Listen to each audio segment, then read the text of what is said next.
श्री मंगल मूर्ति दर्शन मात्रे मन कामना पूर्ति जय देव जय देव।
हमारे घाटे वाले हनुमान जी जो है वहाँ हमारे आचार्य पंडित पूर्णलाल जी शास्त्री जी महाराज गए थे, वहाँ उनको कुछ पैसे छिट्टियों में मिले हैं।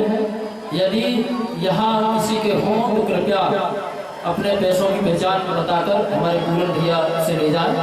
तो मैं कह रहा था बड़ा पसंदीदा भजन है। मैं हमेशा बाके बिहारी के लिए दो पंक्तियां कहा करता हूँ कि यार तू तो पागल है, मुझे भी पागल बना दिया।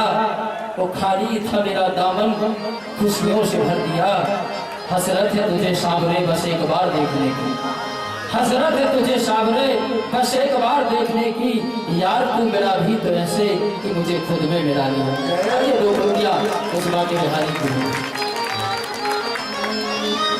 तेरी मंद मंद मुस्कनिया पे, तेरी मंद मंद मुस्कनिया पे बलिहारी जाऊं मैं, ओ बलिहारी जाऊं मैं। तेरी मंद मंद मुस्कनिया पे, तेरी मंद मंद मुस्कनिया पे बलिहारी जाऊं मैं, ओ बलिहारी जाऊं मैं।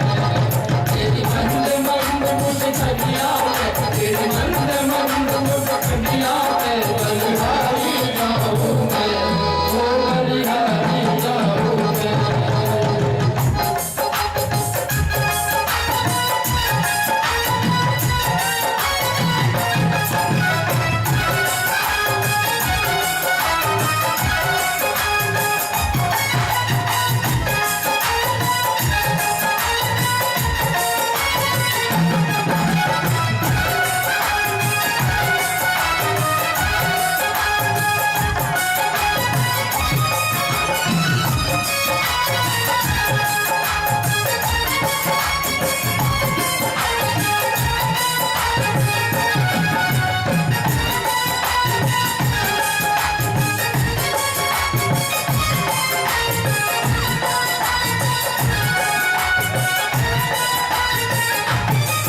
तेरी चाल अजब मतवाली लगती है प्यारी प्यारी। तेरी चाल अजब मतवाली लगती है प्यारी प्यारी। तेरी चाल अजब मतवाली लगती है प्यारी प्यारी। तेरी चाल अजब मतवाली लगती है प्यारी प्यारी। तेरी पायल की पैजनिया पे, तेरी पायल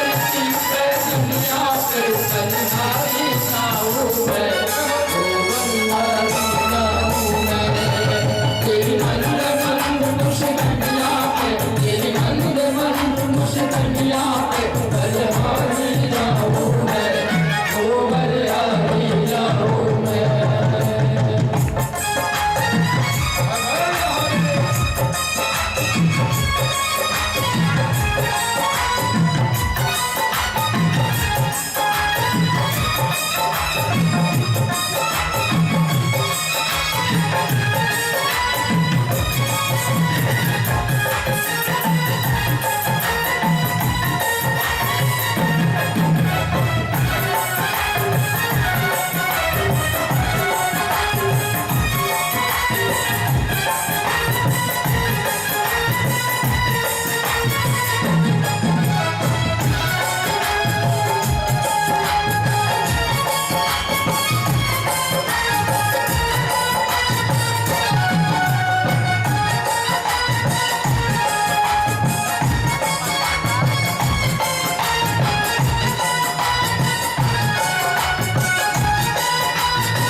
केशु राजा है रतनगढ़ी से, कृपया मंच पर आ जाए। प्रतिपाल सिंह जी हल्के राजा रुद्री, पिंटू सिंह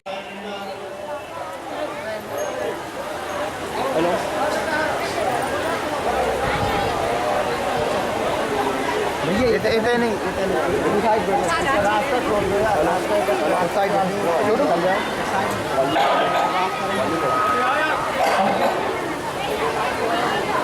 भैया साइड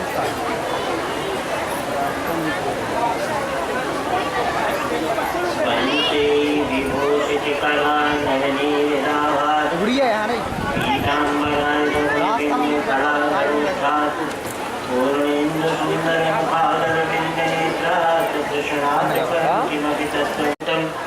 मदन में विसंतम वालितः प्रौलसंतम मंदम मंदम वहंतम मुरलीमदनम कृष्ण चरणारविंदे नीलाम्बुजश्यामलकोमलांगं सीता समारोपित वामभागं पाणमहासायक चारुचापं नमामि रामं रघुवंशनाथं मनोजवं मारुततुल्यवेगं जितेन्द्रियं बुद्धिमतां वरिष्ठं वातात्मजं वानरयूथमुख्यमो श्रीरामदूतं शरणं प्रपद्ये अतुलितबलधामं स्वर्णशैलावदेहं धनुजवनकृशानं ज्ञानिनामाग्रगण्यं सकलगुणनिधानं वानराणामधीशं रघुपतिप्रियभक्तं वातजातं नमामि। गुरुर्ब्रह्मा गुरुर्विष्णु गुरुदेवो महेश्वरः गुरुः साक्षात् परब्रह्म तस्मै श्रीगुरवे नमः। अखण्डमण्डलाकारं व्याप्तं येन चराचरं तत्पदं दर्शितं तेन तस्मै श्रीगुरवे नमः। त्वमेव माता च पिता त्वमेव बन्धुश्च सखा त्वमेव विद्या द्रविणं त्वमेव सर्वं मम देवदेव त्वमेव सर्वं मम देवदेव। श्रीराम जय राम जय जय राम जय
जय विघ्न हरण हनुमान।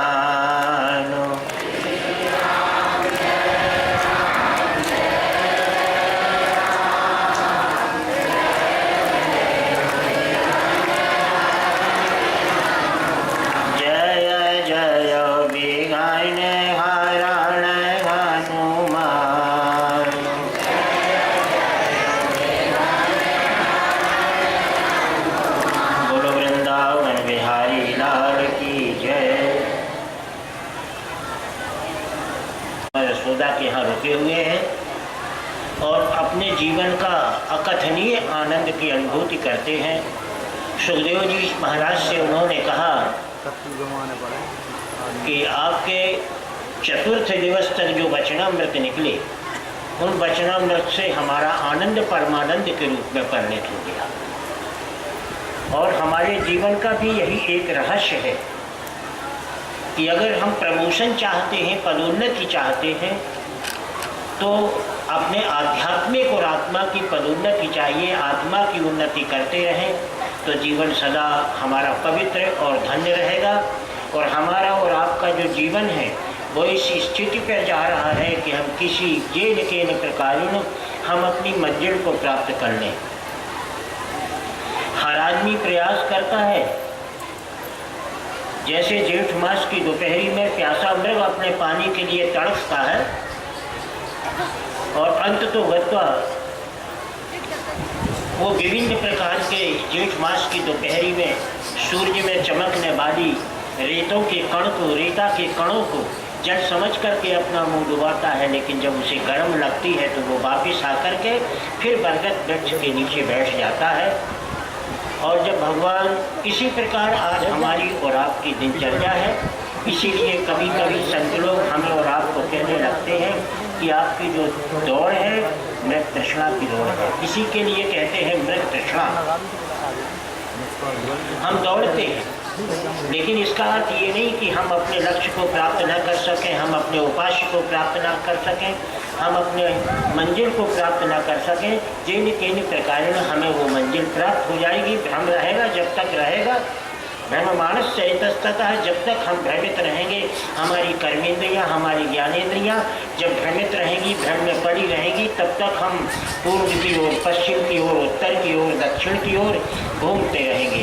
लेकिन याद रखना, जब सूर्य भगवान अस्ताचल की चोटी पर विलीन हो जाएगा और रात में आकाश में चंद्रमा विकिरित करेगी, उस समय जल में अपना प्रतिबिंब देख करके मृग को ज्ञान हो जाएगा कि अब हमारी असली मंजिल हमको मिल गई। क्योंकि जल में जब बिंब का प्रतिबिंब दिखेगा, प्रतिछाया दिखेगी, और वो पानी पी करके अपनी तृप्ति कर लेगा। ठीक लगे रहो, अपने भोगी जीवन है, अपने तो कर्म में लगे रहो, योगी जीवन है तो धर्म और कर्म में लगे रहो, एक न एक दिन आपकी मंजिल प्राप्त होगी। सम्राट कर्मयोगी परीक्षित की यही स्थिति है। मन में था कि जब तक परमात्मा निराकार है और निराकार की बिरादरी में है, नारायण है परमात्मा, तो वो योगियों के विषय हैं और दिव्य दृष्टि वालों को दर्शन देते हैं। लेकिन चमड़े की नेत्रों वाले भोगी को दर्शन कैसे हो, जब तक नारायण नर नहीं बनेंगे और निराकार से साकार में नहीं आएंगे, तब तक हम और आप जैसे जो भोगी हैं, क्षितिजल पावक गगन समीरा और पंचर चिति अनम शरीरा, हमारा जो पांच भौतिक शरीर है, ये चमड़े के नेत्र कब पवित्र होंगे? जब विग्रह वाले बांके बिहारी के दर्शन हो जाएंगे। और जब कब होंगे? जब परमात्मा निराकार की बिरादरी से साकार की बिरादरी में आएंगे, और वो हो भी चुका। सम्राट कर्मयोगी परीक्षित ने सुखदेव जी महाराज से पूछा कि आसमन्नत्तेन क्रमष्टमंध्यानम त्वमेवं परिदर्शितम्, भगवान के अवतार लेने का कारण क्या है? नारायण से नर बने और निराकार से साकार के रूप में परिणित हुए। भगवान को जरूरत क्या थी? तो भगवान ने नारद जी से बताया था कि नारद, जिस सृष्टि का मैंने निर्माण किया है उसे मैं दुखी नहीं देख पाता। यत्रम जाते न क्रमष्टमंध्यानम तैव बंधे न क्रमात्मनाम, जिस सृष्टि का मैंने निर्माण किया है उसे परमात्मा दुखी नहीं देखना चाहता। उनके संसार के दुखों का निवारण करने के लिए मुझे कैसे भी किसी भी प्रकार किसी योनि में आना पड़े तो मैं योनि में आ जाऊंगा। आपने देखा है, हाँ, तो कि आपने देखा होगा, सुना भी होगा, समझा भी होगा। और वो क्या समझ में बात आ गई कि परमात्मा नारायण से नर तो बने, लेकिन जब जरूरत आई तो परमात्मा मछली मत्स्यावतार भी धारण किए। जब उनको जरूरत आई संसार के हित के लिए तो परमात्मा ने शुक्रावतार भी धारण किया। जब शुक्रावतार धारण किया तो नारद ने कहा था कि इतना तुच्छ योनि में आपका आना उचित नहीं होता। तो भगवान ने कहा है कि संसार परिवर्धन हो जाता है, महम गद्धे न क्रमात्मा, मेरा जीवन जो है परमार्थ के लिए है, संसार के परमार्थ के लिए। जिस सृष्टि का मैंने निर्माण किया है मुझे शुक्रावतार लेने में कोई आपत्ति नहीं है। धरातल पर पृथ्वी चली गई थी, सृष्टि महाप्रलय के रूप में परिणित हो गई। परमात्मा ने बहुत बड़ा शुक्र अवतार धारण करके रसातल से पृथ्वी को धरातल पर ले आए और परमात्मा ने अपने जन्म को सार्थक किया। ये परमात्मा का परमार्थ रूप है। परोपकारी रूप है। परहित सरिस धर्म नहीं भाई का जो उद्घोष किया गया है वेदों में, उसका ये स्वरूप है। इसलिए परमात्मा ने विभिन्न रूपों में अवतार लिया। यत्रम जात समष्ट भूतानाम तमेवं परिवर्ततम। तो सुखदेव जी से सम्राट कर्मयोगी परीक्षित ने पूछा कि भगवान के इतने अवतार लेने के कारण, तो भगवान सुखदेव जी ने बताया कि जब जब हुई धर्म की हानि, बाढ़ही असुर अधम अभिमानी, तब तब धर प्रभु विबुध शरीरा, हरहि सदा सज्जन भवपीरा। गीता में भगवान ने कहा है कि जदा जदा ही धर्मस्य ग्लानिर्भवति भारतो अभ्युत्थानम धर्मस्य तदात्मानं सृजाम्यहम् परित्राणाय साधूनां विनाशाय च दुष्कृतां और धर्म संस्थापनार्थाय संभवामि युगे युगे। अब यहाँ पर एक प्रतीक प्रश्न करना चाहिए कि जीवन में धर्म बड़ा है कि कर्म बड़ा है? हाँ, कि धर्म बड़ा है कि कर्म बड़ा है, और कि मर्म बड़ा है। ये बड़ी विसंगतिपूर्ण बात है। इसका यह अर्थ होता है कि जो कर्म का मालिक है, कर्म प्रधान पुरुष है, और धर्म प्रधान नारी है, और मर्म प्रधान परमात्मा है, नारायण है। तो नारायण का मर्म बड़ा है कि नारी का धर्म बड़ा है कि नर का कर्म बड़ा है? एक प्रश्न पैदा होता है। अगर इसमें कोई बड़प्पन वाली बात आवे तो संघर्ष हो जाए, और संघर्ष ऐसा हो जाए कि परिवार में हो जाए, समाज में हो जाए, राष्ट्र में हो जाए, किसी बात को लेकर कि नर कहेंगे कि कर्म बड़ा है और नारी कहेंगे कि धर्म बड़ा है। अगर ये कंपटीशन हो गए, लड़ाई होने लगी, तो कहीं द्वारिका से और अयोध्या से, वृंदावन से भगवान न पधार जाए कि न कर्म बड़ा न धर्म बड़ा, और बड़ा है तो केवल मर्म बड़ा है, तो नर नारायण में युद्ध की प्रगति न बन जाए। इसलिए शास्त्रों में उद्घोषित किया है कि जब जब होए धर्म की हानि, भगवान ने खुद कह दिया मैं मर्म प्रधान हूँ।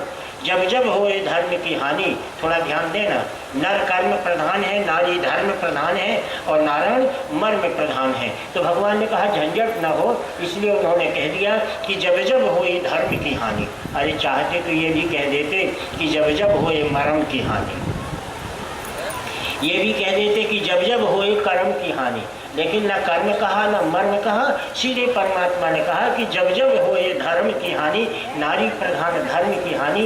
इसका अर्थ होता है कि जिस परिवार में नारी का अपमान होता है, जिस समाज में नारी का अपमान होता है, वो समाज और परिवार जो है नरकगामी हो जाता है। इसलिए नारी धर्म की प्रधानता है। इसलिए गोस्वामी जी ने जब जब होए धर्म की हानि, बाढ़ई असुर अधम अभिमानी, गीता में भी भगवान ने कहा।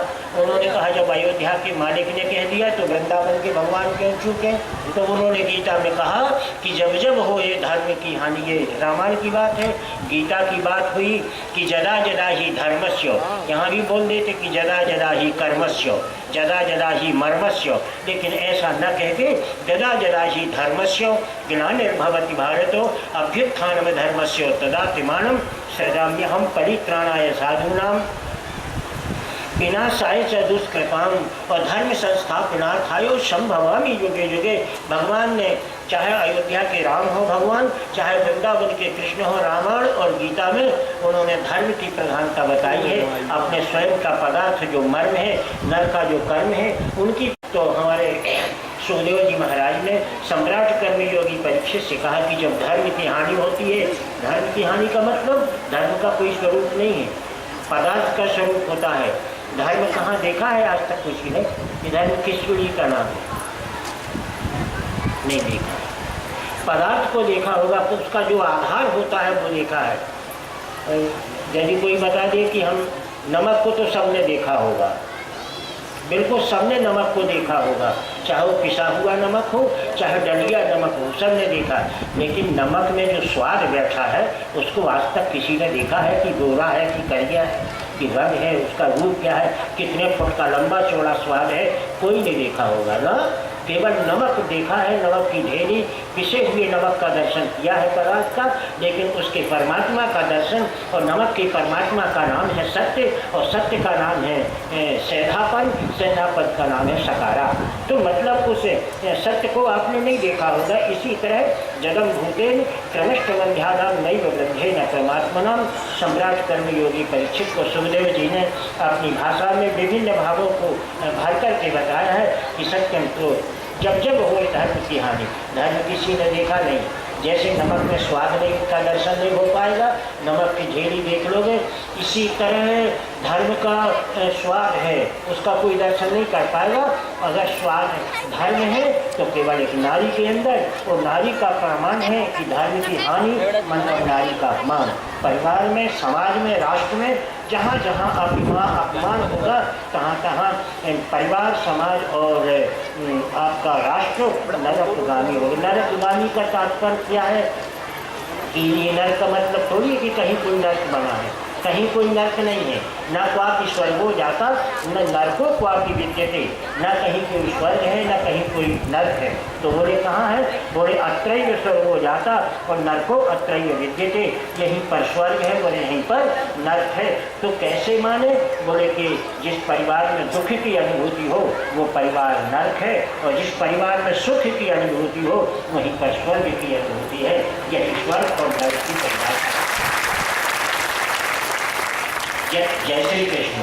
तो जब इसकी व्यवस्था को अपन समझेंगे तो इसका मतलब तात्पर्य कि जदा जदा ही धर्मस्य विधाने भवति भारतो अक्षित मानव धर्मस्य तदा मानव प्रजाम्य। एक कन्या को वध करने का प्रयास किया सम्राट कंस ने, उसका परिणाम उनके जीवन में ये व्यवस्था का प्रमाण आया। सुखदेव जी महाराज ने कहा कि इस प्रकार भगवान जन्म लेकर के गोकुल में पधारे। गोकुल में बाबा नंद और माँ यशोदा बहुत प्रांगण में है, ब्राह्मणों को गौदान दे रही है। सारे ब्रज की ब्रज बधूरियाँ, ब्रज बालाएँ, ब्रज कन्याएँ और ब्रज बालाएँ जितने गोकुल में आबादी नहीं थी उससे 10 गुने लोग गोकुल में दिखने लगे। सम्राट कर्मयोगी परीक्षित ने कहा कि इतने लोग इतनी जल्दी कहाँ से आ गए? उन्होंने कहा स्वर्ग नाकाम समग्र भूता नाम देवता नाम च समग्रता। जितने स्वर्ग में रहने वाले देवता लोग थे, सब जितनी देवांगनाएं थी सब ब्रह्मांडों का रूप धारण करके देवता लोग थे, ब्रज गोपालों का रूप धारण करके बाकी बिहारी के साकार रूप को नर के रूप में दर्शन करने के लिए गोकुल में पधार गए। सब लोग देख रहे हैं, कोई किसी को पहचान नहीं पाता है। श्रीमद् भागवत में लिखा है कि पृष्ठम सैव च अपृष्ठम च, पृष्ठम सैव च अपृष्ठम च, कोई किसी का मालूम नहीं है कि कौन कहाँ के कौन कैसी व्यवस्था में है, देख भी नहीं पा रहा। जदा भूते नित्रभ्रष्ट मुदानम नैव वृद्धे नित्योमात्मना। केवल तो मामला केवल भगवान के दर्शन का है, कोई कौन कहाँ से कैसे आया इसका कोई दर्शन नहीं है। ब्रज में सारी व्यवस्थाएं प्रामाण्य सब कुछ हो रहा है। इधर सम्राट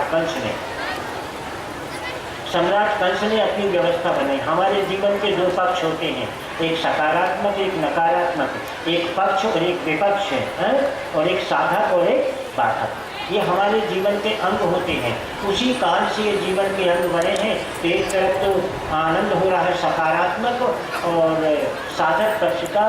सम्राट कंस ने भी विचार किया कि सब सभासदों को बुलाया, तब सब बड़े बड़े राजा महाराजाओं ने पूछा कि महाराज कृष्ण वो जन्म ले चुका है गोकुल में,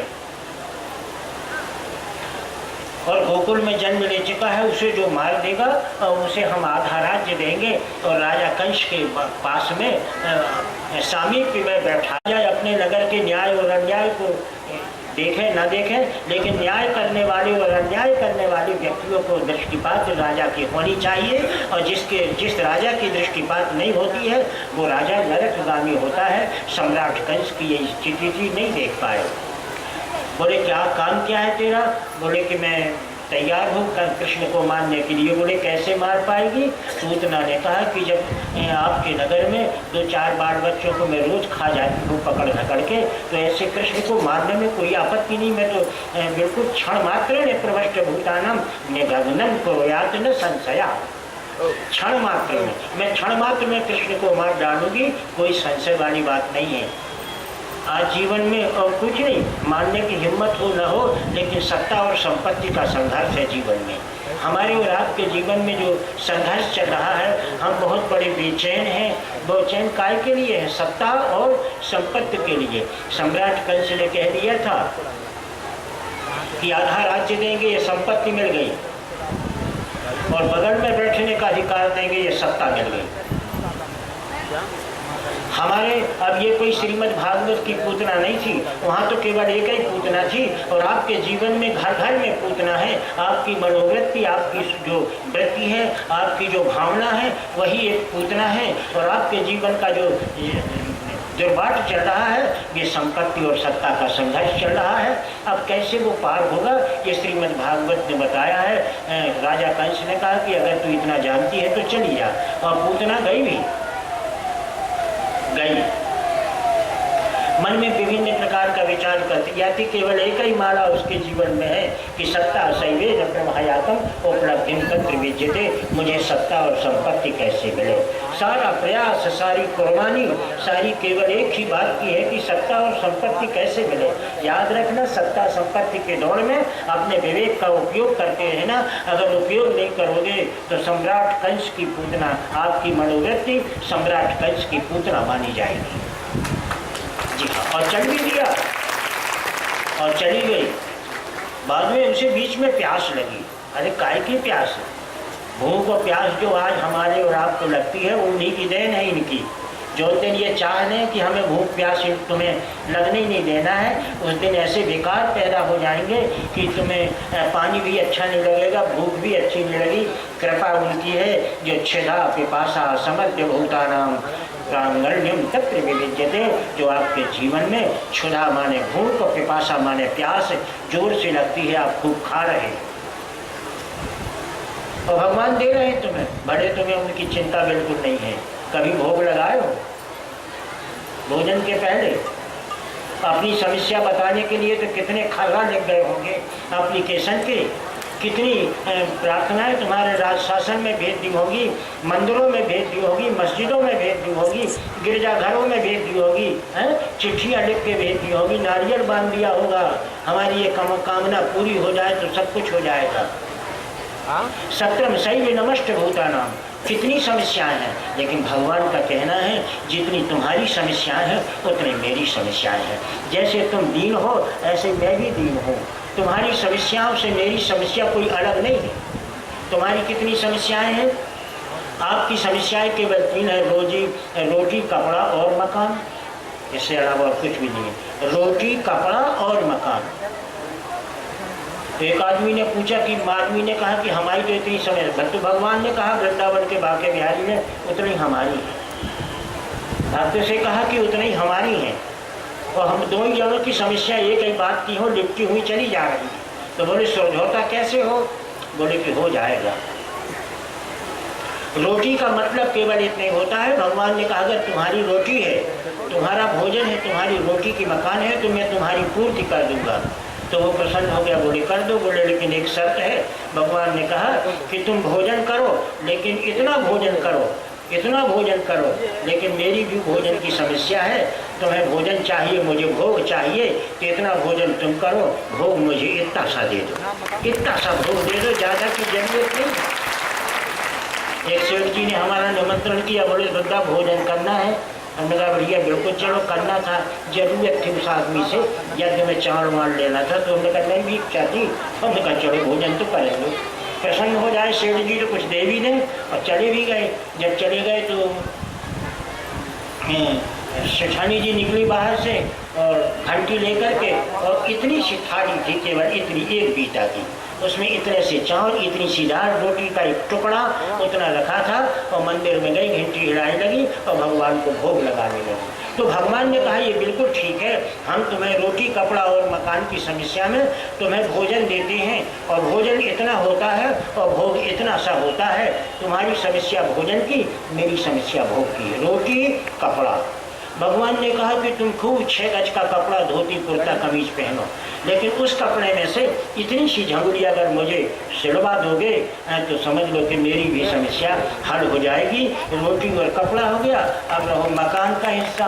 तो भगवान ने कहा तुम 40 बाई 60 के में खूब पसर करके रहो, हमें कोई इतराज नहीं, लेकिन अगर तुम अपनी पवित्रता चाहते हो जीवन की, तो मकान के छोटे से कोने में 2 गज की ज़मीन या 2 अंगुल की ज़मीन मुझे दे दो, तो मैं कोने में बैठा रहूँगा और तुम घंटी हिलाते रहोगे, तुम्हारे मकान के लिए उनकी समस्या। याद रखना, जिस भोजन में भोग नहीं लगता है वो भोजन व्यर्थ है। और जिस कपड़े में परमात्मा की झंगुलियाँ नहीं बनी वो कपड़ा कफन है, और जिस मकान में परमात्मा की कोना नहीं है आपके मकान में, वो श्मशान की तरह है, मुक्तिधाम की तरह है। यत्र भूते न समस्त मंध्यानम तैव बंधे न क्रमात्मनम, ये भगवान का शब्द है। जय श्री कृष्ण। आप चाहो तो भगवान को अगर भूल भाल कहीं हो गई हो तो आज की व्यवस्था में रोटी कपड़ा और मकान, वही भगवान के, तुम्हारा रोटी कपड़ा और मकान, और भगवान का है भोग और झंगुलिया और कोना। सबकी समस्या ये कैसी है? तो यत्रम भूतेन श्रमिष्ट मंध्यानाम तैव बंधेन क्रमात्मनम। सम्राट कर्मयोगी परीक्षित को सुखदेव जी महाराज ने अपनी भाषा में विभिन्न भावों को भर करके बताया। भूख लगे तो इनकी कृपा से, प्यास लगेगी तो इनकी कृपा से, पूतना को प्यास लगी। यमुना के किनारे ले भगवान ने कहा अगर इसको प्यास नहीं लगेगी तो इसको अपने आप की, कल हमने बताया नहीं जब कि अगर परमात्मा को पहचानना है तो सबसे पहले अपने आप को पहचानो। हाँ, तो भगवान ने सोचा कि अगर इसको पानी नहीं पिलाएंगे तो ये अपने आप को कैसे पहचानेगी? इसको पश्चाताप तो होना चाहिए अपने कुरूपता पर। भगवान ने कहा प्यास लगी, भगवान ने चुटकी बजा दी, प्यास लग गई।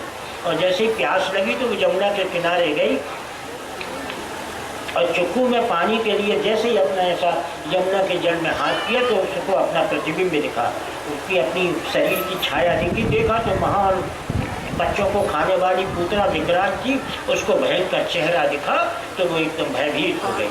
जब भयभीत हो गई तो मन एक भाव आया कि मेरे इस भयभीत चेहरे को देख करके ब्रज के कन्हैया के पास में पहुंच ही नहीं पाऊंगी, ब्रज के ग्वाल वाल कंस की दासी समझ के मुझे बीच में ही मार डालेंगे, अब कैसे मैं जाऊं?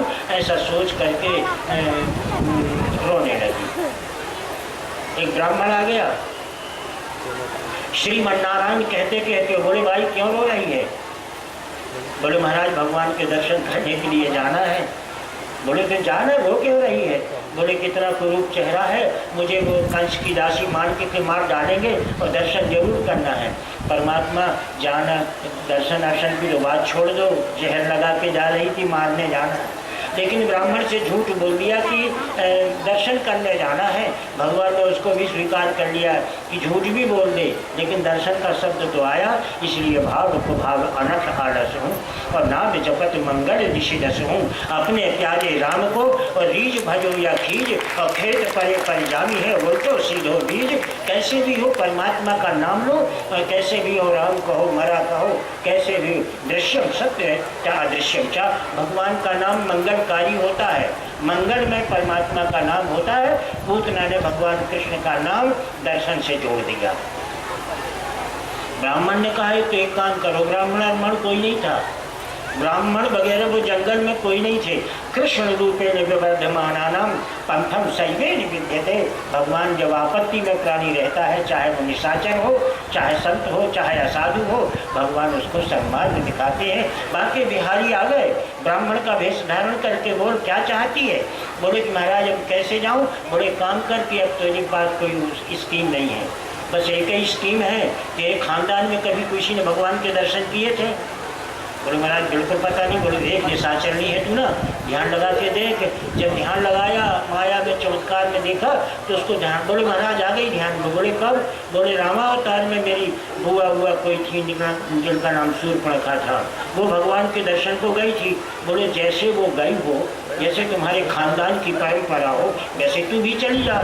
बोले तो देख वैसे चली जाओ। तब फिर उसने ध्यान लगाया तो फिर उसने अपने खानदान की शूर्पणखा की पद्धति अपना ली। और वो पद्धति क्या थी? बड़ी विकराल थी शूर्पणखा। वाल्मीकि में लिखा है कि 10 दृष्टम दंत मनश्च भूतानाम शूर्पणखा तत्व विराजते। माने बहुत बड़े दांत थे उसके, बहुत बड़ी लपलपाती हुई जीभ थी। लेकिन जब भगवान राम से मिलने गई तो तुलसी जी ने लिखा है कि शूर्पणखा रावण की बहनी और दुष्ट हृदय दारुण दुख दहनी ऐसी ना, शूर्पणखा रावण की बहनी दुष्ट हृदय दारुण दुख दहनी। और पंचवटी सो गई एक बारा, देख विकल भई जुगल कुमारा। और कैसे बन के गई? बोले रुचिर रूप धाई प्रभु कहाँ जाई, और बोली बचन बहुत मुस्काई। तुम सब पुरुष नमो सब नारी, यह संयोग विधि रचा विचारी। ताते अब लग रहो कुमारी, और मन माना कछुत मई निहारी इत्यादि। अब भगवान जो हुआ सो हुआ, वो तो प्रसंगांतर है, लेकिन पूतना को ज्ञान हो गया कि वह ऐसे में काम चलेगा। उसने चुटकी बजाई और चुटकी बजा के इतनी खूबसूरत बन गई। हरिओधि जी ने पूतना की खूबसूरती पर वर्णन किया है कि अमी हलाहड़ मद भरे और श्वेत श्याम रत्नार और जियत मरत झुक झुक परत जेहि चितवत एक बार। ऐसी खूबसूरत महिला बन करके गई। ब्रज के जैसे ब्रज में प्रवेश किया, सारी ब्रज की ब्रजबालाएँ, कोई जल भर के आ रही थी, कोई जल भरने जा रही थी, सबने प्रणाम किया, सबने प्रणाम किया। हम प्रणाम करते हैं माता जी, आपको प्रणाम करते हैं। पूतना ने सबको आशीर्वाद दिया। रोज बच्चों को, 4-6 बच्चों को, खाने वाली को, भगवान की प्रेमानुरागी गोकुल में रहने वाली ब्रजबालाएँ प्रणाम करती हैं, वो आशीर्वाद देती हैं। भगवान का नाम भूल विषय आपके जीवन में रहेगा तो दुनिया के लोग भी आपको प्रणाम करेंगे। इसलिए ध्यान रखना चाहिए कि कैसे भी हो भगवान का नाम आपके जीवन में आना चाहिए। भाव प्रभाव अलख आलस हूँ और नाम जपत मंगल दिशि दस हूँ। कैसे भी हो भगवान का नाम रहे। सारी ब्रज की ब्रजबालाएँ माँ यशोदा के पास पहुंची, बोली माँ इंद्राणी आई है, बड़े पगली हो। अगर इंद्राणी मृत्युलोक में आने लगती तो गोकुल पर्वत के पत्थरों में उनके चित्र बना करके हम गोवर्धन की पूजा काय को करती रही, पगली पागल हो गई हो। बोले नहीं महारानी जी, बिल्कुल सारी गोकुल में ऐसी कोई महिला नहीं है, इतनी खूबसूरत, इतनी सुंदर महिला आई हैं। और जब हम कहते हैं आप इंद्रलोक से आई हैं तो वो मूड मटका देती हैं, हिला देती हैं, महाराज जी वही है, बिल्कुल इसमें कोई संदेह नहीं। ऐसा पगली जगली कह के माँ यशोदा ने टाल दिया। और जैसे ही माँ यशोदा के प्रांगण पर पूतना का प्रवेश हुआ, माँ यशोदा ने देखा कि अरे ये तो बड़ी विचित्र महिला आ गई। तुरंत हाथ जोड़ करके प्रणमामि यत्र मदद्य भूतानाम, प्रणमामि यत्र मदद्य भूतानाम, जिसकी गोद में, जिसके पालने में सारे विश्व का नियंता आलोड़न कर रहा है, वो माँ आज एक निशाचरणी पूतना को प्रणाम कर रही है। क्यों? बोले नामक प्रताप पनश्च भूतानाम, नाम का प्रभाव, नाम का प्रामाण्य है कि भगवान का नाम अगर आपके जीवन में है तो आपका जीवन पवित्र रहेगा, लोग आपको प्रणाम करेंगे। संस्कृतम जाते न क्रमष्टमन ध्यानम सही बंधे न परमात्मनम। और पहुँच गए, आसन दिया, बैठा दिया। बड़ी विचित्र व्यवस्था है। त्वरितम दम में दे जाता न तो जाते न क्रमात्मनम, बस वहाँ पर बैठने और सब आशीर्वाद वगैरह सबको दे रही हैं। बड़ा विचित्र सीन है। भागवत में भी सबको आशीर्वाद दे रही है। भगवान को मारने के लिए आने वाली प्रांगण में पहुंच गई है। बड़ी विचित्र व्यवस्था है। और माँ बोले कन्हैया ठीक है? बोले आपके चरणों की कृपा से बहुत अच्छा है, बहुत अच्छा है। चंद्रप्रभा ने कहा कि इनकी गोद में डाल दो कन्हैया को, आशीर्वाद मिल जाएगा। अगर सताई कह देंगी फिर कन्हैया को कंस का भय नहीं रहेगा। कितना भ्रम है हमारे जीवन में। कंसेन प्रहिता घोरा, ये लिखा भागवत में, कंसेन प्रहिता घोरा पूतना बाल घातनी। कंसेन प्रहिता घोरा पूतना बाल घातनी। कंस ने ही भेजा है बाल बच्चों को मारने वाली पूतना को। कंसेन प्रहिता घोरा और पूतना बाल घातनी भेजा है, लेकिन उसी को आशीर्वाद दिला रही हैं। चंद्रप्रभा, चंद्रबाला, जितनी ब्रजबालाएँ थी सब आशीर्वाद दिला रही हैं। और माँ यशोदा ने कहा ठीक है, नहीं ले आते। चंद्रबाला गई और चंद्रबाला जाकर के कन्हैया को लिया। कन्हैया मुस्कुराने लगे और मुस्कुरा करके बहुत आनंद आया। और जब चले और सीधे दिए माँ यशोदा की गोद में ले लिया। यशोदा ने कहा आपकी कृपा से चौथे पन में ये नन्हा सा बालक पैदा हुआ है और इनको आशीर्वाद चाहिए। बोल ला करके उतना भी हंसने लगी, प्रसन्न होने लगी। कारण अलग अलग होते हैं और बहिरंग कारण एक मालूम होता है। पूतना इसलिए हंस रही है कि मतलब जिन बालकों को मैं रोज़ खाती थी वो भागते थे, मैं पकड़ती थी, 10 को 3 खा पाती थी। और आज ऐसे मेरी सत्ता और संपत्ति को इतने जल्दी प्राप्त हो जाएगी कि जिसे मैं मानना चाहती हूँ स्वयं मेरी गोद में आ गया है। ये जीवन का भ्रम जब तक आपके जीवन में रहेगा तब तक है कि पूतना की तरह आपकी मनोवृत्ति घूमती रहे। हाँ, बिल्कुल घूमती रहेगी। आ भी गए, गोद में बैठ गया। एक बार पूतना ने पूतना ने थोड़ा सा देखा कि देख तो लूँ, लेकिन थोड़े ही नज़र भर के देखा और नज़र भर के देखा और अपना मुंह टेढ़ा कर लिया। बांके बिहारी ने सोचा कि जब तू नहीं देख पा रही, मैं भी थोड़ा सा तिरछी नज़र से तुझे झाँक लूँ। और जब उसको थोड़ा सा देखा और जैसे ही कन्हैया ने उसको झांका तो पूतना ने देखा तो उसने अपना उल्टा मुँह कर लिया। बोले कि इसकी आंखों में इतनी लाइट है कि अगर वो देख पाऊंगी तो मेरा शरीर झंकृत हो रहा है, वो न देख पाई। थोड़ा ये झांक लिया, थोड़ा ये झांक लिया। बांके बिहारी ने कहा कि जब दर्शन नहीं कर पाई, दर्शन नहीं कर पाई। परमात्मा हमारे नज़दीक में है, भगवान हमारी गोद में है, लेकिन हमारी देखने की आदत खत्म हो गई है। अगर हमारी केवल झांकने की आदत है, मंदिर में भी तो आपकी यही है। जब यहाँ से जाते हैं डेकोरेशन करके तो मन में विचार होता है कि बिल्कुल साष्टांग दंडवत करके हम मंदिर में प्रणाम करेंगे, लेकिन जब वहाँ आप जाते हैं तो और भी मोहल्ले पड़ोस के लोग हैं, फिर आप सोचते हैं कि अगर हम घुटना टेक के प्रणाम करेंगे तो बगल के लोग कहेंगे बड़े भक्त बन गए हैं, अगर लेट के प्रणाम करेंगे तो कहेंगे कि बहुत ज़्यादा भक्त है, गांव में कहेंगे कि माँ बिल्कुल स्यों डीलर पाल के और प्रणाम करो फलाना भैया ने। तो ऐसी दुख हुआ लोक निंदा के भय से फिर सीधे जाके घर का संकल्प था कि दंडवत करके प्रणाम करेंगे, लेकिन मंदिर में पहुंच करके केवल हाथों से प्रणाम करके आप वापस आ गए। आपका संकल्प विकल्प हो गया। अब कैसे परमात्मा की कृपा आपके जीवन में आएगी?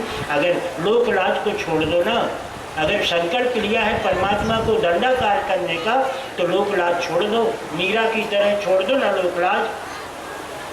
फिर राणा वगैरह जहर देते रहेंगे, सर्प से कटवाते रहेंगे, लेकिन द्रौपदी के जैसे चीर की लोक लाज बची, तुम्हारी भी लोक लाज बच जाएगी। पर संकल्प को विकल्प मत होने दो।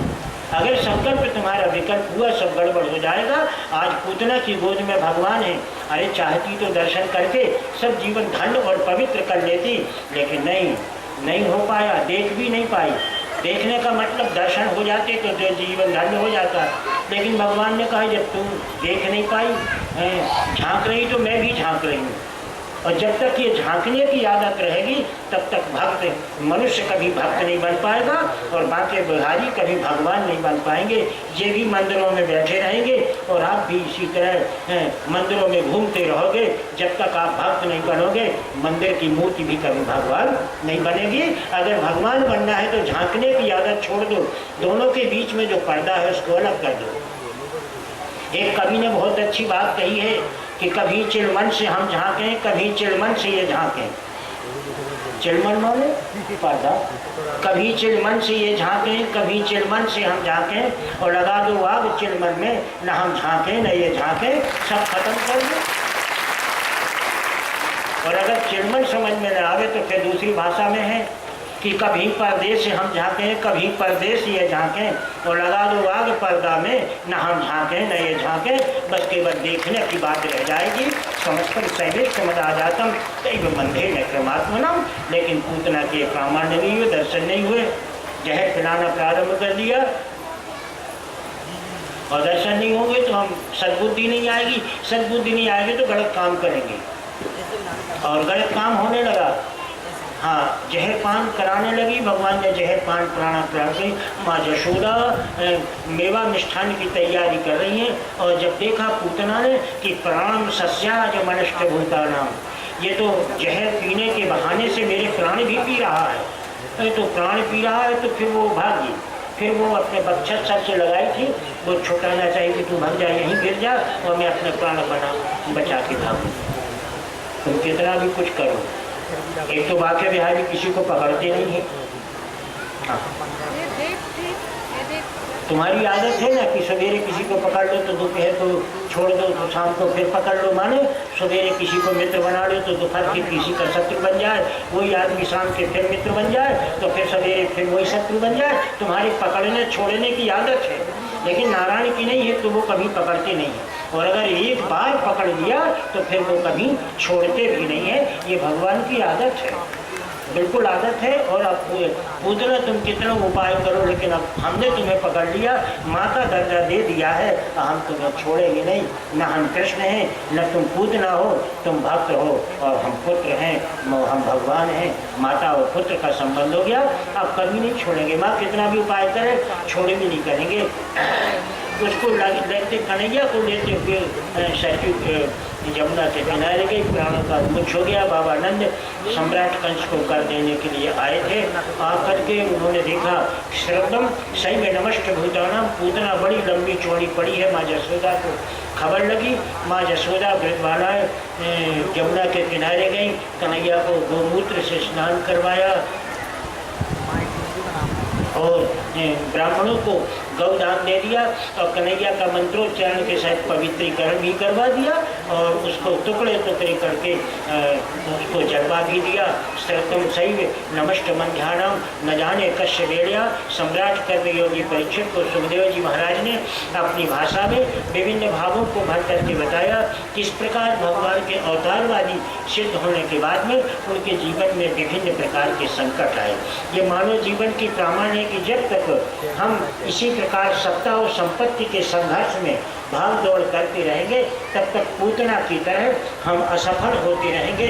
और परमात्मा अपनी मंजिल, अपनी परमात्मा हमारे पास में भी है, मंजिल हमारे पास में है, तो हम उसको प्राप्त नहीं कर पाएंगे। इसलिए श्रीमद् भागवत के इस उदाहरण से ये सिद्ध होता है कि अपने जीवन में सत्ता और संपत्ति के भाग दौड़ में प्रमण्यम जत्रेण प्रमष्ट भूतानाम नैव ग्रंथेन प्रमात्मनम, बहुत ज़्यादा भाग दौड़ नहीं करना चाहिए। अश्यम जाति नमष्ट भूतानाम नैव ग्रंथेन प्रमात्मनम, जो जितना है और अपने पास उतनी में ही संतुष्ट रहना, हमें कंस नहीं बनना। कंस का मतलब जानते हैं, कंस की 2 पत्नी थी। कंस का कोई अर्थ नहीं है, लेकिन पत्नी से पुरुष का अर्थ लगता है।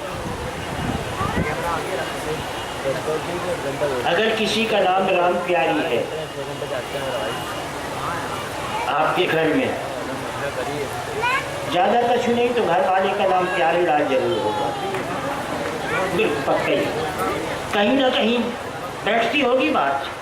श्रद्धम जाति नमस्त भूतानाम नैव ग्रंथेन प्रमात्मनम, वही दशा श्रीमद् भागवत में बताई कि सृष्टम शैव न बंध्यानम त्वमेवं परिगृह्यते। तो पूतना मारी गई। सम्राट कंस को इस बात की खबर लग गई, प्रेषित हो गया कि प्रसेत कंसे ने प्रहिता घोरा पूतना बाल घातनी का निधन हो गया। और जब निधन हो जाता है तो कंस फिर मीटिंग लेते हैं, विभिन्न प्रकार की विज्ञान प्रमाण करते हैं कि कृष्ण कैसे मारा जाए। और यहाँ पर सब आनंद दुंदुभियाँ हो रही हैं। और बाबा नंद माँ यशोदा के यहाँ विभिन्न प्रकार की आज कन्हैया बचकर पता ये चला कि राजा कंस की भेजी हुई पूतना थी जो कृष्ण को मारने के लिए आई थी। सब गोमूत्र से स्नान करवा करके ब्राह्मणों को दान पंकज दे करके कन्हैया से चरण स्पर्श करवाया। सारे ब्राह्मणों को, सारे गौओं को, गौ बछड़ों को और गौओं के शरीर से, उनके शरीर के पूंछ से उनको हिला करके उनका आशीर्वाद दिया। इस प्रकार से अपने जीवन का सांगोपांग करते हुए श्रेष्ठम जैव नमस्त भूतानाम नैव ग्रंथेन प्रमात्मनम। सम्राट कंस का अर्थ क्या होता है? सम्राट कंस का केवल अर्थ होता है उनसे नहीं, उनकी पत्नी से उनका जीवन जाना गया। सम्राट कंस की 2 पत्नी थी, एक का नाम अस्थि था और एक का नाम प्राप्ति। तो अस्थि का ये प्रवृत्तियाँ हैं, कोई पत्नी अपनी नहीं थी, प्रवृत्तियाँ हैं, मनोवृत्ति हैं हमारी। अस्थि माने है, प्राप्ति माने और जितना बन सके और चलाया है। तो इसी जिसकी जो 2 प्रकार की मनोवृत्ति है, अस्थि और प्राप्ति माने जितना है उतने में संतुष्ट नहीं है। प्राप्ति माने प्राप्ति करने के लिए और भयंकर कोशिश करोगे तो ये अस्थि और प्राप्ति का 2 मनोवृत्तियाँ आपकी 2 पत्नी मानी जाएंगी और आप कंस के रूप में परिवर्तित होंगे। इसलिए जो जितना है उसमें संतुष्ट करो, आवश्यकता अनुसार अपनी आहारता, अपनी व्यवस्था के लिए परमात्मा की कृपा से अपने व्यापार, अपनी पूंजन, अपने कर्म करते रहो, जिससे दरिद्रता घर में न आवे, तुम्हें भोजन के लिए और भगवान के भोग के लिए कोई कमी न आवे। बस इतना प्रसाद, इतना प्रमाण जीवन में करते रहो, जीवन हो जाएगा। सम्राट कंस में सम्राट कर्मयोगी परीक्षित को सुखदेव जी महाराज ने फिर प्रश्न किया कि भगवान के जन्म लेने का कारण और लीला करने के कारण एक ही है। तो सम्राट कर्मयोगी परीक्षित को सुखदेव जी ने बताया कि भगवान के जन्म लेने का कारण अलग है और लीला करने के कारण अलग है। तो बोले कि जन्म लेने के बाद पूतना वध की लीला और भी जो लीलाएं होंगी उनका कारण। सुखदेव जी ने कहा आगे चलो। संसार के विशाल भवसागर में नाव चली जा रही श्रीमद् भागवत की और एक बड़ा सुंदर बगीचा पड़ा। उस बगीचे में तमाम संत लोग बैठे हैं।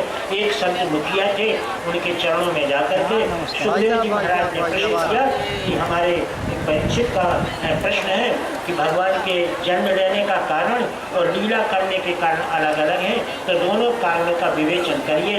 संत ने कहा आज पंचम दिवस पर रात्रि विश्राम इसी बगीचे पर करें। कल छठवें दिन की कथा में जैसा संत सुखदेव को बताएंगे, सुखदेव जी को हम भी आपकी सेवा में उपस्थित रहेंगे। आज की प्रवचन श्रृंखला यहीं पर समाप्त की जाती है। 1500 महिला पुरुष मंडल सामूहिक पूरे क्षेत्र वालों ने और 21,900 महिला मंडल पठार क्षेत्र में, 11,000 दोवे परिवार सभई में, 8,700 शिष्य मंडल बड़े जिला इटावा उत्तर प्रदेश में और 6,000 विवेक मोंटी अग्रवाल पवई में। 17,200 में कोई नाम नहीं, लेकिन माँ कलेही के चरणों में समर्पित है। 17,000 शिवजी और 7,200 श्रीमती शशि महेश मिश्रा इटावा उत्तर प्रदेश में और 5,400 कुसुम द्विवेदी परिवार इटावा। 33,000 सहपुरा भिटौनी शिष्य मंडल जबलपुर। 6,700 कस्तूरी बाई दहायत रेतरा जिला पन्ना। 7,000 इसमें संदेह है, यहाँ 2 प्रकार की गोलियाँ लिखी हैं। 7,500 शैली ओम बिलैया परिवार डिंडोरी। दूसरी फिर गोली लिखी है कि 5,500 डिंडोरी परिवार। इसमें हमें भ्रम हो गया, तो न हमने 7,500 काउंटिंग की और न 5,500 गोलियाँ काउंटिंग की। वो निर्णय दे देंगे कि दोनों में से कौन सही है, तब काउंटिंग की जाएगी। हाँ, तो 11,000 बड़े मंडल में शिष्य मंडल में जिला मुरैना के। 27,500 में कोई नाम नहीं सामूहिक उन्होंने कैलाशवासी शिव जी को समर्पित किया है। और 1,68,200 कार सेवक सागर में बना करके दिया। बहुत बड़ी काउंटिंग है। उससे बड़ी काउंटिंग आज आई 2,04,000 उर्दमऊ जिला छतरपुर के कार सेवकों ने बना करके दिया है। तीसरा 23,000 Peter factory Sagar care of Mohan Kushwaha परिवार ने दी है। गिनती 4,999 के ऊपर है। इसके नीचे की गिनती हम इकट्ठी लिख रहे हैं। फिर दोनों बिंदुओं के लास्ट अंतिम दिन खाता में बताएंगे कि कुल शिव जी कितने बने और जिनका नाम नहीं बोला गया उनके खाते में कितने हैं और जिनको नाम बोला गया उनके खाते में कितने हैं, यह अंतिम दिन बताएंगे। और आज अब की कुल संख्या, कल आपने 51,23,527 बनाकर के संख्या आपने 1,89,28,221 बनाई थी। आज 3-3.5 लाख का नुकसान होते हुए 48,98,643 शिवलिंगों का निर्माण किया। फिर भी आप अपने लक्ष्य को चलते जा रहे हैं। आज कुल संख्या आपकी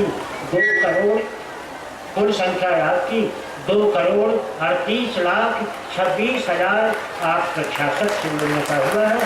ऐसा लग रहा है कि 2 इम्तिहान को आप पार कर लेंगे। ये 2 इम्तिहान बड़ा महत्वपूर्ण अंक है। जय श्री कृष्ण। जय श्री कृष्ण। इस गरिमामय यज्ञ में हमारे स्थानीय भक्तजनों ने निरंतर जो यज्ञ की भौतिक व्यवस्थाओं हेतु सहयोग प्रदान किया है, उसमें मोहम्मद निजाम बख्श 1 जार सोया 25 किलो चावल, श्री नरेश विश्वकर्मा 1 जार सोया तेल, अशोक अग्रवाल 1 जार सोया तेल, 50 किलो चावल और 5 किलो दाल।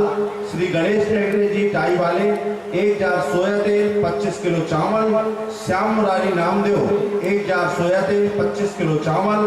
श्यामलाल ताम्रकार 1 जार सोया तेल, 25 किलो चावल। जगदीश खटीक 25 किलो चावल। प्रभु विश्वकर्मा 1 जार सोया तेल। रितेश मिश्रा 1 जार सोया तेल, 25 किलो चावल। बलदाऊ सेठिया 1 जार सोया तेल। विजय तिवारी 5100 रुपए। सुदीप नगाइच 1100 रुपए। देवी दीन सेन 1 जार सोया तेल और 25 किलो चावल। राजू पाठक 1100 रुपए। विकास जैन 2100 रुपए। नरेंद्र ताम्रकार 900 रुपए। सतीश गुप्ता जी 1100 रुपए। राजेश विश्वकर्मा 3100 रुपए। जीतू लखेरा 1200 रुपए। दीपक सरावगी 1 जार सोया तेल। श्री वीरेंद्र खटीक 1200 रुपए। श्री बंटूलाल जी पटेल 1100 रुपए। श्री सुरेंद्र सोनी जी 25 किलो चावल। जितेंद्र बहरे जी 2100 रुपए। श्रीमती वर्षा अग्रवाल संतोष 1 जार सोया तेल। श्री सतीश अग्रवाल जी 1600 रुपए। इसी क्रम में 1100 रुपए श्रीमती विमल रानी अग्रवाल पवई। 513 रुपए श्री अठाई राम जी यादव इलाहाबाद। 2016 रुपए शकुंतला घुस्सा इलाहाबाद। 1008 रुपए नीतू घुस्सा इलाहाबाद। 540 रुपए नेहा घुस्सा इलाहाबाद। 540 रुपए विशाल घुस्सा इलाहाबाद। 5400 रुपए पंकज कुमार रेले पवई। 2100 रुपए गणेश डेंगरे पवई। 5100 रुपए पुलिस लाइन पन्ना। 1500 रुपए रेखा शर्मा नाथ द्वारा। 1100 रुपए संजय महेश्वरी राजस्थान।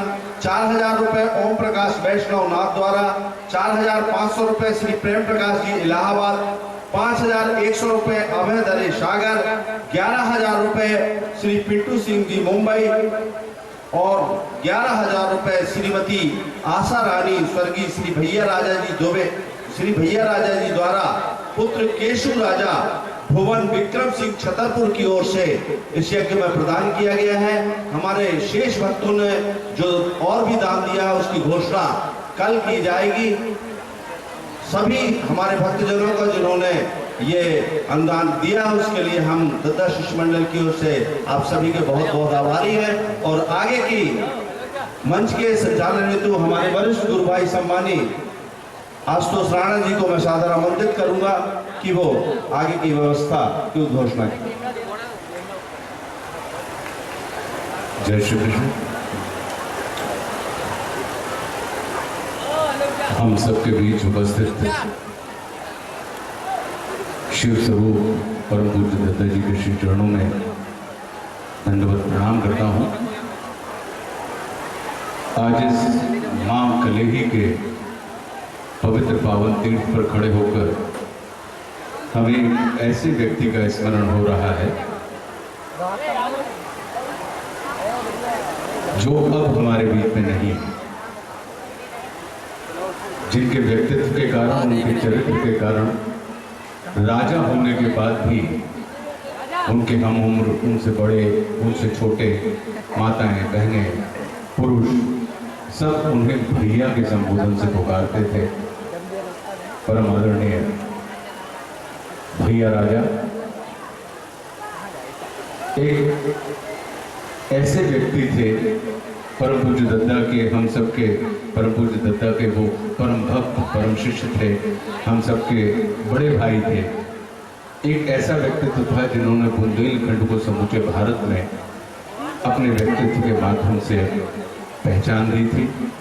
उनके बारे में कहा जाता था कि वो सच्चे अर्थों में एक दबंग व्यक्तित्व था।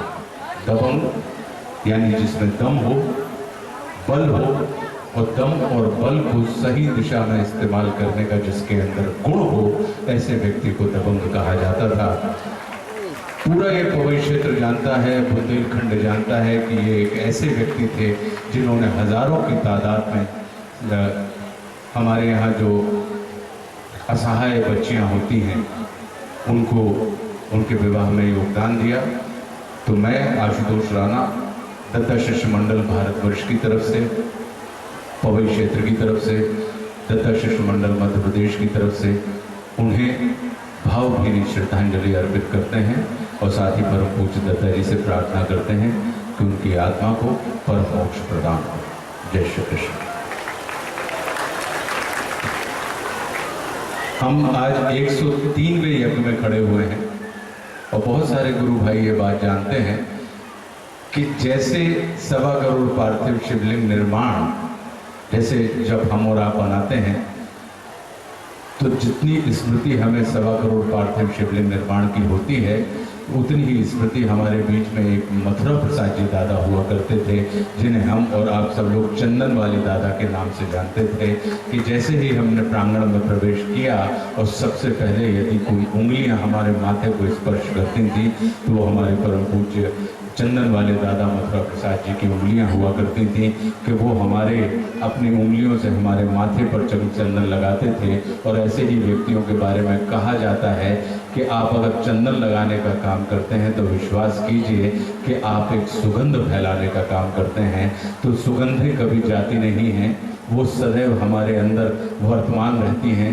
वो व्यक्ति निश्चित रूप से चले गए हैं लेकिन उनकी स्मृति आज भी हमारे हृदय में वर्तमान है। तो हम उनकी भी आत्मा को भावभीनी श्रद्धांजलि अर्पित करते हैं और पूज्य दत्ता से प्रार्थना करते हैं कि उनकी आत्मा को परम मोक्ष प्रदान करें। जय श्री कृष्ण। चलिए शुक्रिया, बहुत बहुत धन्यवाद। और हमारे उद्घोषक जो हैं सुरेंद्र त्रिपाठी जी, एक राशि में त्रुटि हो गई थी, क्षमा मांगते हुए सुधार करूंगा। सतीश गुप्ता जी जो हैं पवई आयोजन के जितने भी सूत्रधार हैं उनमें एक प्रमुख स्थान रखते हैं और बड़ी मेहनत लगन से इस आयोजन में सहयोग कर रहे हैं। 1001 रुपये उनके त्रुटि बस भूल गए थे, 11,001 रुपये का अनुदान उनके द्वारा इस आयोजन के लिए प्रदान किया गया है, तो बहुत बहुत धन्यवाद। ऐसे ही 18 पुराणों का एक अपना क्रम हुआ करता है, 1 पुराण, 2 पुराण, 3 पुराण, और जब हम 18 पुराण सुन लेते हैं तो यह एक गौरवमय हमारे दत्ता शिष्य परिवार के लिए होता है। और ऐसे ही हमारे वरिष्ठ गुरु भाई हैं दत्ता शिष्य मंडल कटनी से, मेरे बड़े भाई मोहन साहू जी और मेरी आदरणीय भाभी जी हैं सुनीता साहू जी हैं, उनको निवेदन करूंगा कि कृपया मंच पर आए, दत्ता का आशीर्वाद लें। उनके 18 पुराण यहाँ पर पूर्ण हो चुके हैं और उनका सम्मान हम इस दत्ता के मंच के माध्यम से करना चाहेंगे और उनके सम्मान के लिए मैं सादर आमंत्रित करना चाहूँगा हमारे वरिष्ठ गुरु भाई हैं मुंबई दत्ता शिष्य मंडल से आशुतोष राणा जी को, और सतना से हमारे वरिष्ठ गुरु भाई हैं संजय अग्रवाल जी को आमंत्रित करना चाहूँगा कि वो मंच पर आएँ। और 18 पुराणों की यह श्रृंखला आज उनकी यहाँ पूर्ण हो रही है पवई माँ कलेही के इस धर्म प्रांगण में, तो उनका सम्मान किया जाएगा। हमारे राजा पांडे जी हैं व्यवस्था में सहयोग दे रहे हैं और मोहन भैया से निवेदन करूंगा, आदरणीय भाभी जी से निवेदन करूंगा कि वो मंच पर पधारे और हम सब दत्ता शिष्य मंडल भारतवर्ष की ओर से पवई की ओर से यह सम्मान स्वीकार करें, दत्ता का आशीर्वाद इस मंच के माध्यम से लें कि आपको यह अवसर मिला है। यहाँ पर माता के दरबार में आपके 18 पुराण आज पूर्ण हुए हैं और आशुतोष भैया जो हैं वो हमारे मोहन भैया का सम्मान करते हुए हमारे आदरणीय भाभी जी को समर्पित करेंगे श्रीफल और शाल। हमारे संजय भैया सतना दत्ता शिष्य मंडल से हैं और हम भी व्यक्तिगत रूप से धन्यवाद देना चाहेंगे मोहन भैया को, आदरणीय भाभी जी को कि आपको यह अवसर मिला दत्ता का आशीर्वाद लेने का और हमें गौरवान्वित किया आपने अपना सम्मान स्वीकार करके। तो चलिए आगे की प्रक्रिया 2 मिनट की और है, दत्ता से क्षमा मांगते हुए कलेही धर्मार्थ समिति जो है पवई की उसके द्वारा दत्ता का सम्मान इस मंच के माध्यम से किया जाएगा। सुरेंद्र पांडे जी हैं इस समिति के अध्यक्ष, भाई धनंजय श्रीवास्तव जी हैं सचिव, बलराम छिरोलिया जी हैं कोषाध्यक्ष, अरविंद अग्रवाल जी हैं, सुरेंद्र ताम्रकार जी हैं, प्रहलाद बहरे जी हैं, सरस सोनी जी हैं, अजित सक्सेना जी भी हैं। सभी मंच पर आए और माँ कलेही माता के चित्र जो है दत्ता को समर्पित कर रहे हैं। मैं बता दूं कि ये सब वो लोग हैं जिन्होंने बहुत परिश्रम और बहुत मेहनत की है इस आयोजन में और सबसे बड़ी इनके लिए बात यह है कि सारे क्षेत्र ने इस आयोजन को अपना आयोजन बनाकर इस कार्यक्रम को भव्य और विराट स्वरूप प्रदान करने में आप सबने सहयोग किया है। तो दद्दा शिष्य मंडल की ओर से धन्यवाद। माँ की चुनरी परम पूज्य दद्दा को समर्पित, उनका वृत्त चित्र समर्पित सारे समिति की ओर से दद्दा को किया जा रहा है। हम सभी गौरवान्वित हैं, अभिभूत हैं। तो यही भाव लेकर कि माँ की कृपा पूज्य दद्दा पर हम सब पर ऐसे ही बनी रहे और हम ऐसे ही आयोजनों में कहीं ना कहीं अपनी सहभागिता दर्ज कराते रहें। तो चलिए, बहुत बहुत धन्यवाद। और आगे हमारे संतोष विश्वकर्मा जी हैं, पवई से हैं, वो भी एक राधा कृष्ण की प्रतिभा जो है दद्दा को समर्पित करेंगे। संतोष विश्वकर्मा जी यदि यहाँ हैं तो कृपया मंच पर आ जाएं। और हमारे राधे मंडल से निवेदन है आरती प्रारंभ करें।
माता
पिता की, गुरु गोविंद की, माँ कलही धाम की, हर हर महादेव।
अब रामलीला का आनंद लीजिए। जय श्री कृष्ण।